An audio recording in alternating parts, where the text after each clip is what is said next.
It says that we are live. Hi, Sweet. everyone. Number one Marmaduke fan here. And forgive me, this is my very first Google Hangout. And we are hosting our friend from Twitter, Matt Wenger. And you go, and your Twitter username is @RealBebub. Welcome. That's right. Hey, thanks for having me, buddy.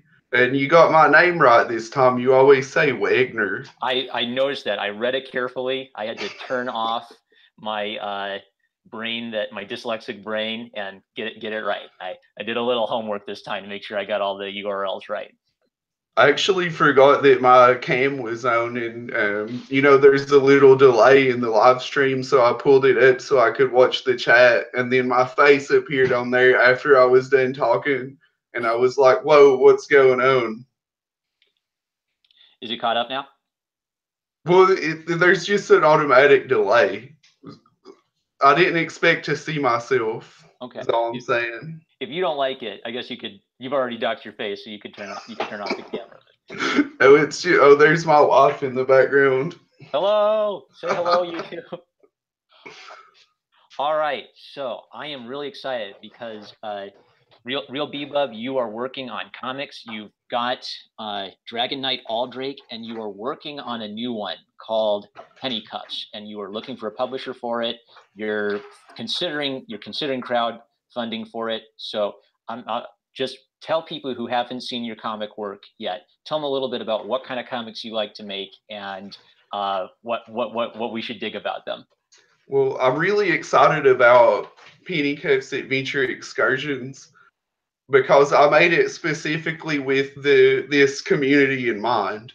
Because I know one thing that we talk about a lot is escapism, and that's what the comic is all about. Because it's about a company that runs a service for their clients. They take you on real fantasy adventures. So when you come to Penny Cuffs, you pay money to get an escape. You go on a fantasy adventure, you fight monsters, and so it's like a real D&D kind of, but it's really happening. You're really in danger. There's real magic. And that's the basic premise. Right. And when you tweeted about it, you sent out a tweet saying, "I'm interested in funding this comic," and you kind of asked who in YouTube would be interested. And I love drawing. I get so enthusiastic about this. So one of the tweets that inspired this live stream was me kind of asking, "Well, what's your work about? Let us know a bit about it." And then you tweeted back at me talking about some of your main characters, some of the inspirations from D&D which influenced them. So let me know a bit about what can I expect from Penny Cuffs. What kind of an adventure am I going to be getting into when I read it? Well, it takes place on an island where there was an advanced civilization, and the civilization just disappeared overnight. So this industrialist, Mr. Pennycuff, came in and bought the entire island, and now he uses it for these adventures. So he's basically getting people to pay him to explore this island. And the adventure will come for real as it goes on, as we find out what happened to the civilization that existed before. Now you're planning this project in addition to planning some comics that speak directly to the Comicsgate community. And I know as we discussed before, you can't talk about all the people you're talking to about this project, but we've talked about it, and I've said I am so excited for this. I love the idea of people in this community looking at each other's characters, looking at each other's comic artwork, and so something I've told you behind the scenes that I'm now committing to publicly is you have my permission to take some of the characters from the comic that I am making, which has been inspired by Comicsgate, and use them in the context of a comics project you're working on. So I forgot to ask about this before, but is this sort of Comicsgate related project, is this related to Penny Cuffs or a completely separate project from Penny Cuffs? Well, all of my comics take place on the same planet, which is called Caligonus. And Caligonus, what we've been talking about with other creators in the community is that we want to build a Comicsgate superhero universe. So with these other people, like Caligulus would exist in the same universes wherever their characters live, Earth, whatever it is, and they can interwove. And what I really ultimately want to do is to get characters from everybody to contribute a character, and then we create a Justice League type of comic where there's all these different characters working together as a superhero team to fight threats that are bigger than them, or like an Avengers, but of Comicsgate creators, where we all come together and we make a superhero team with our different characters. What I love about this idea is you could call it hashtag Comicsgate. Doug Ernst has suggested hashtag Saving Comics. I just talk about it as everyone who loves comics but is not an SJW. You know, it could be any religion, any political persuasion. These are a lot of creative people, and they have ideas for what make good comics. They draw, they write. Some of them, they just want to read good comics and talk about good comics, even if they don't want to necessarily make good comics. But what I love about this idea you're talking about is this is an opportunity for creative people to let ideas bounce off one another. And I see a reflection of that in the very early days of superhero comics when, you know, for the first time, Batman met Superman. And it was so weird. Wow, Batman could meet Superman. And I am just completely stoked at the idea of, you know, these characters that have existed in my head. Someone else looking at them, someone else thinking about them, someone else telling stories about them. I've done this series on my YouTube channel called This is Open Source, Yo, where I'll just throw out a kind of a random idea for a story I've had where I don't think I'll ever sit down and write that story, because I'm just excited by the idea that someone could take that little germ of an idea and run with it, to do something with it. So what you're doing is you're interacting with people in this community, and you're helping us think about what it is we want to create, the characters that we love. So I am totally on board with this, and I'm really looking forward to seeing what this develops into in the future. So maybe this is a good time to hawk your YouTube account and your website a little bit for people who want to keep up with what you're working on. You have aldrake.com, and that's where one of your webcomics is available. I went back and I saw that people can buy one of your older comics, Wakan Yosai, your Matt Wenger on YouTube. And what I think I'll do is I'll include links to all of these in the description of the video, so that way we don't get too caught up, you know, talking about a million URLs. But I want people to be able to go to find your work on your blog, your Twitter, and your YouTube, because you're a creative person. You're working in a cartoony style, and I've been a cartoonist all my life, and I dig cartoony styles, and I see passion. I see so much passion in this community from numerous people, and that includes you. Well, I really like what you're doing too. But I'll say this. If you just go to my YouTube channel, I have these semi-animated versions of my comics where I'll like kind of show a panel, and then like I'll do a talk for the characters. And that's probably the easiest way for people to see what I'm doing. Mm-hmm. You can look at that. You can see Aldrake. Dragu Not Aldrake is my character that I put on my webcomic. He's this really fun barbarian type of hero, like a Conan or Guts from Berserk. You can see what I do, and if you're interested in my comics, maybe you'll want to invest in Penny Cuffs when it goes to Kickstarter or Indiegogo or whatever. Some of that's still up in the air. I was going to ask you, so during my live stream, you were one of the people who requested a drawing from me. I was drawing both Jawbreakers characters, and I was drawing requests for Jawbreakers backers. And you asked me to draw the characters in your profile who come from the Dragon Knight Aldrake comic. And I hadn't sat down and read that comic yet, but it was almost as if drawing these characters, I was becoming more and more interested in who they were. I think there's something about drawing another person's character where you think about the character a lot and you become more and more interested in them. So I guess I kind of wanted to ask you, did I get it? Did you see that part of the live stream where I was drawing your characters? Did I get it right? Did I start to get a feel for them? Because I was really getting excited that Aldrich in particular, I was sensing a lot of energy and kind of raw, savage masculinity in him. So it was so much fun to draw them. I was livid watching that, and it made me feel really good about my character designs because that's how you should feel when you're drawing a character. You should feel who he is or who she is, and that's what you got. Like you knew this character just from drawing him, and that made me feel really confident that I did a good job when I actually designed him. Right. And not to roast Mim Headroom, but he requested a drawing from Warhammer 40K. And the whole time I was drawing that Warhammer 40K, people could hear this. I was saying, oh, there's too many details. Oh, there's too much messy stuff on him. I wanted to be simple.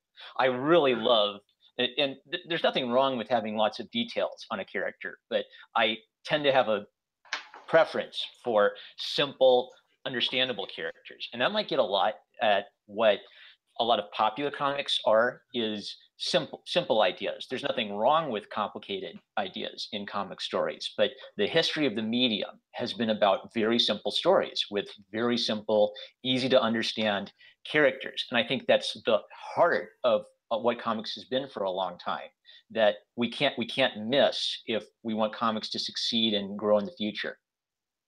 Well, I think that's something the SJWs don't understand is the archetypes, how important that actually is. Like the character itself is really it's built on a building block that it could be all kinds of different characters. So like I was saying, Aldrake's the archetype of the like super manly barbarian hero. And everybody likes Thor or Conan or like Guts from Berserk, somebody like that.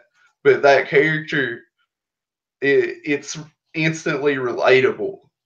You know what he's about. You know what he's going to do. You can take these archetypes and you can always build new characters. So even if the characters that we live at Marvel are destroyed, we can take like Captain America. He's the Boy Scout. Well, that's Superman too. We can make a new Boy Scout, and it'll be the same character. Really, it's it's the archetypes that matter. You just touched on something really important, and I want to throw an idea at you and get your thought on it. So, part of the problem with talking about politics in mainstream comics is if I love the character of Spider-Man and they're messing up the character of Spider-Man, well, where am I going to go to read Spider-Man books? Only Marvel publishes Spider-Man books. If I love the character of Batman, only DC publishes Batman books. So there can be a sense where we feel like we're stuck. If we like these characters and we don't feel like comics are being produced at the quality we would expect. I have seen good comics come out of Marvel and DC this past year since I got back into superhero comics, but we don't have to feel trapped. Like if Marvel and DC don't make the comics that we want to see, that we'll never get to see the kind of comics we want to see. Anybody can make the kind of comics that they want to see. And I love variety. I love variety of art styles. I love variety of storytelling styles, and I think the strength will come in the variety we see. So I was trained as a classical illustrator. I'd have to sit and draw the live model for 90 hours and get every little detail right. And there's a beauty and a value to that kind of drawing. But I also love the work of Charles Schulz's Peanuts comic strip because it's so simple and elegant and identifiable. And I think that's the beauty of this medium is anyone across the spectrum could there's infinite possibilities and infinite styles open to you. And I think that's where this community is really going to have its mark. It's not necessarily in what we tweet about or how dank our memes are or even pontificating on comics on YouTube. That's one thing I've been thinking about is, do I just want to talk about comics on YouTube all my life, or do I want to make a comic that says everything I want it to say? You read the comic book, you're invested in the story, and boom, that's what I have to say about what I'd like to see in the comic book industry. So dang, I am just so many sparks are flying where That's good. That's what we want. But yeah, if you don't like the way that they've done Captain America, which I know I don't, it feels like that character's destroyed from what Mark Waid has done to him recently. You can take that archetype and you can build a new. We can make a new Captain America. You can make a new Boy Scout. It's the archetype that matters. And I have a character like that in my country. Hey, in my comic, what's up, Hydra Hut? Welcome aboard. Hydra Huts here, good. You can see the live chat. I'm all about the classic archetypes, and I've taken all of those and I've tried to put my own spin on them. And I think that is the future going forward, because what we have here, we've all laid the foundation together to a new comic book industry. I believe that Jawbreakers is the start of that. What happens going forward, we're all a part of it, and we can all be a part of it, and we can all build on it. Right. I this whole time I've kind of been secretly fuming a bit because I had another bad interaction with a comics pro on Twitter today, and the success of Jawbreakers Last Souls has indicated there are people who love comics who are willing to spend money on comics if there are just certain really minimal aspects you can meet. If it's fun, if it's got joy and adventure in it, we want stories that let us experience a world of adventure. And he's resonated. Our boy Zach has resonated with that. He's tapped into that. But rather than just wait around for the industry to get a clue, I'm more at the point where I'd say the focus should be, I want to see more artists and writers and thoughtful people in Comicsgate and hashtag Save Comics. If you don't like the hashtag Comicsgate, I'm kind of whatever on that. I de-emphasize the importance of hashtags, and I emphasize the importance of making beautiful stuff that resonates with people. I think that has a much bigger impact than tweets or memes do, because we're actually creating things that resonate with people on an emotional level. Well, the great thing about comics as a medium for telling a story is anybody can do it. You draw what you want. Anybody can draw a stick figure. If you're not that talented of an artist, you can just, whatever's in your brain, you can put it to paper and you can show it to other people. And you touched on something that I wanted to talk about for Penny Cuffs. One of the themes going forward in this story is escapism and what it means to people. And I've actually just started writing this scene. And so honestly, it's not very subtle. I'm like a bull in a china shop, but that's how I do.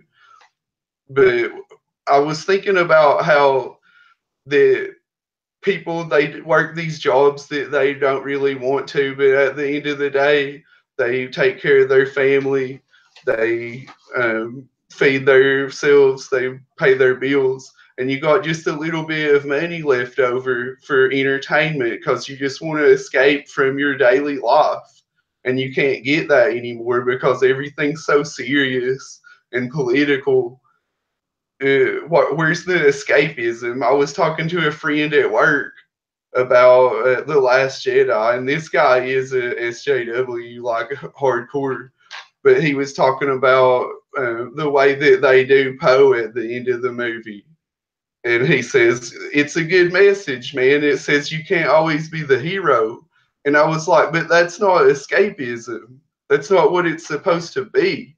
Star Wars is an escapist sci-fi fantasy. Like, that movie's doing the opposite of what it's supposed to do. You're supposed to go in there and have fun and not have to worry about all this crap. You're paying money to be entertained, not preached at. And that's what I want to do with my comic. And you can see what I do.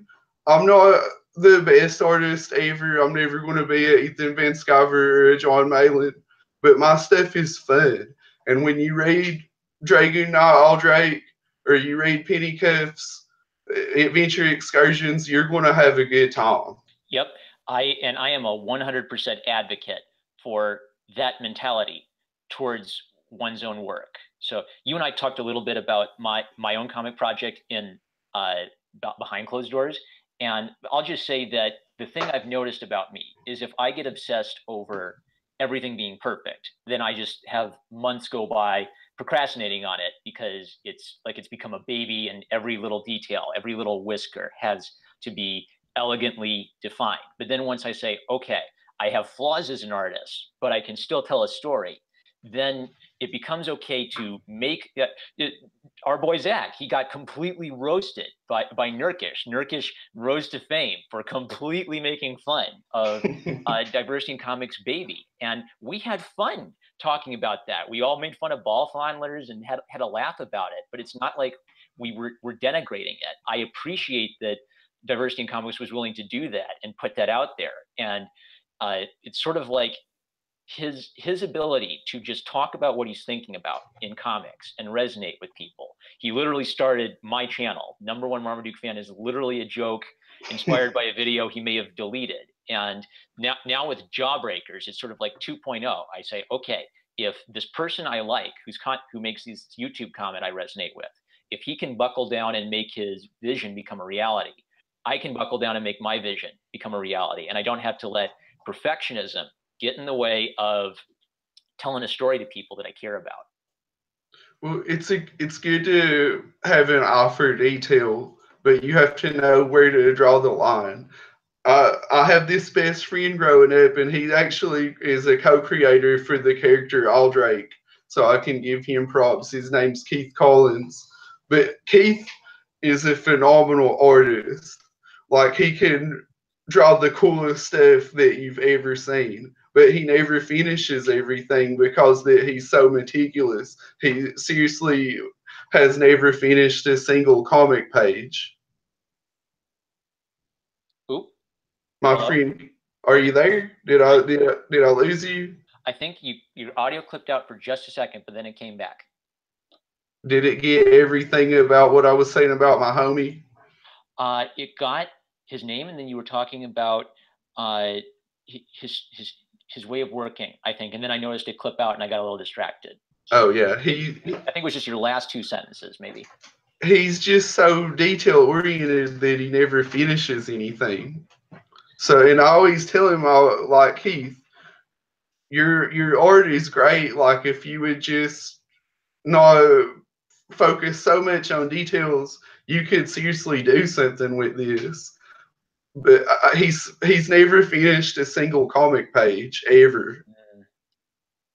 Gosh, I have talked a little bit about my teachers in the past without mentioning their name, but one of the best drawing teachers I ever had was in comics, and she would tell stories about famous names in the industry who would just get hung up about their work, and they'd maybe make one good comic, and that'd be it for a while, or they'd constantly be bagging on themselves. So what my best drawing teachers taught me was to have a good attitude, essentially. And yes, they would teach me important technical skills, like how to shade while drawing a ball. But I think the best takeaways were the teachers who were able to communicate to their students how to have a good attitude in drawing. And it's really connected to having a good attitude in life. If you're constantly getting hung up or bent out of shape about people, you're not going to produce anything.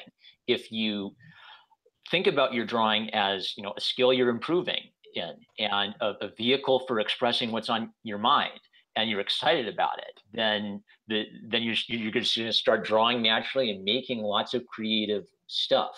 I talk a lot about politics on my channel, maybe too much, but the reason I'm so interested in it is I'm concerned that the art schools effectively think politics is art, and they think art is politics. And as long as they think that, there's not going to be much great art being produced, because young people are going to think that the value of their art is the little lecture they're preaching to everyone.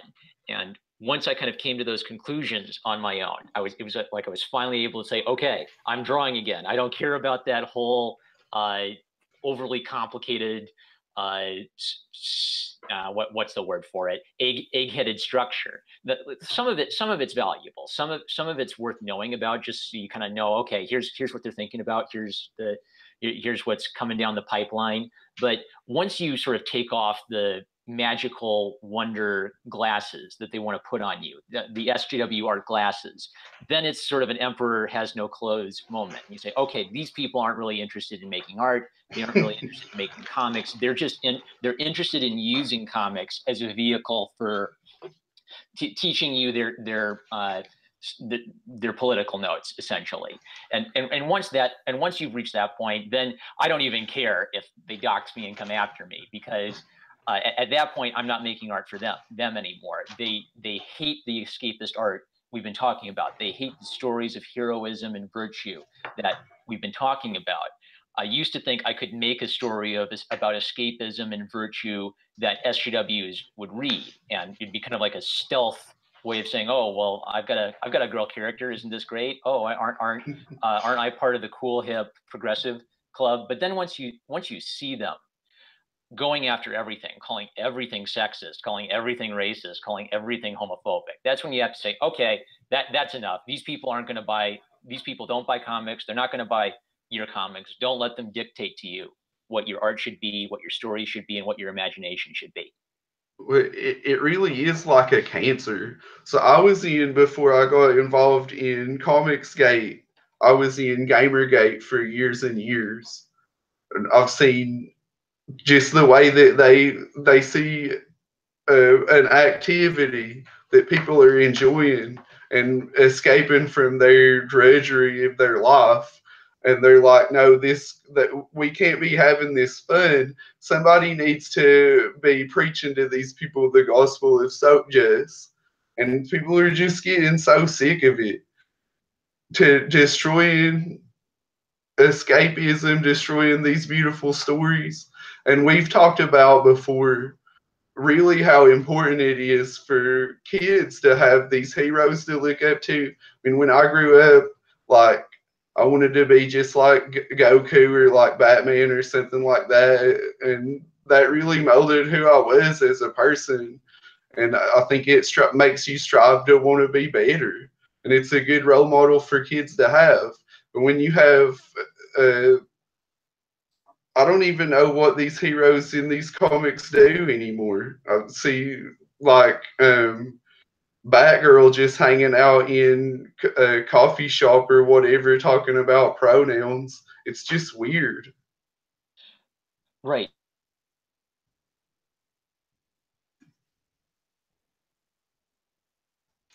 But I mean, that's not a teaching you anything good. Are you there?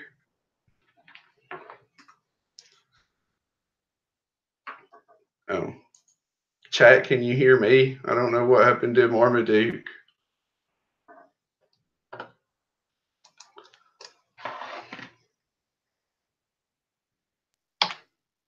Who's Hydra? Am I still on? What up, Comic Book Underground? You guys can hear me? Marmaduke, where did you go, bro? Oh, avid comic book reader and underground geek are here. Okay, so Marmaduke fan has disappeared. What do you guys want to talk about?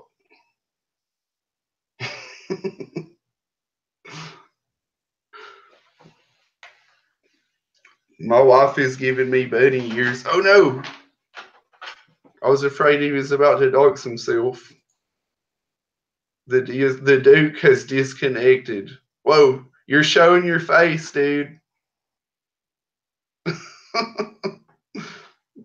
who Marmaduke fan is a secret. Nobody can hear you. He's like a Clark Kent.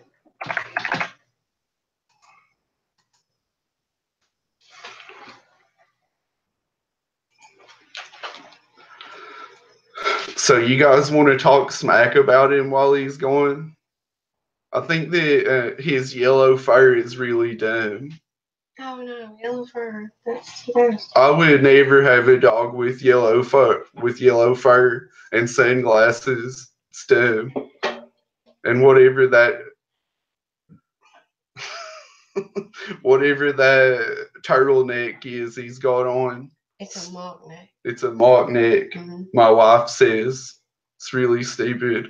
You know what I hate about the #1 Marmaduke channel is I subscribe to keep up with the best Marmaduke news and reviews, and I've never seen one video about Marmaduke, the actual dog. Yeah, I'm going to complain. I actually like Marmaduke, like that cartoon. I'm putting in my complaint right now. Carl, do you think that I'm Carl from Aqua Teen Hunger Force?